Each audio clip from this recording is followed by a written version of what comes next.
नमस्कार मित्रांनो, आज बनवूया लाल माठाची भाजी। भाजी भरपूर पौष्टिक असते।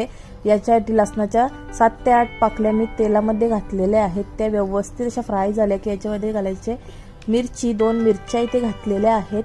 त्याच्यानंतर थोडंसं जिरं ऑप्शनल आहे, तुम्हाला आवडत असेल तर तुम्ही घाला। त्याच्यानंतर थोडीशी हळद आणि थोडीशी गरम मसाला अर्धा चम्मच एवढा मी घातलेला आहे। त्याच्यानंतर बारीक कापलेला लाल माठ याच्यावरती घालायचं आहे आणि याच्यामध्ये पाणी वगैरे अजिबात घालायला लागत नाही। पालेभाजी आता आपोआप पाणी सोडते। हिला मस्त अशी व्यवस्थित 5 मिनिटं शिजवून घ्यायची, ती व्यवस्थित पाणी सोडते। त्याच्यानंतर मीठ घालून 1 टोमॅटो बारीक कापलेला याच्यावरती घालायचा आहे। जोपर्यंत पाणी सर्व अब्झॉर्ब होत नाही तोपर्यंत हिला भाजी व्यवस्थित अशी शिजवून घ्यायची आहे। त्याच्यानंतर थोडंसं शेंगदाण्याचं कूट घालायचं आहे, ऑप्शनल आहे, तुम्हाला आवडत नसेल तर तुम्ही नाही घालू शकता।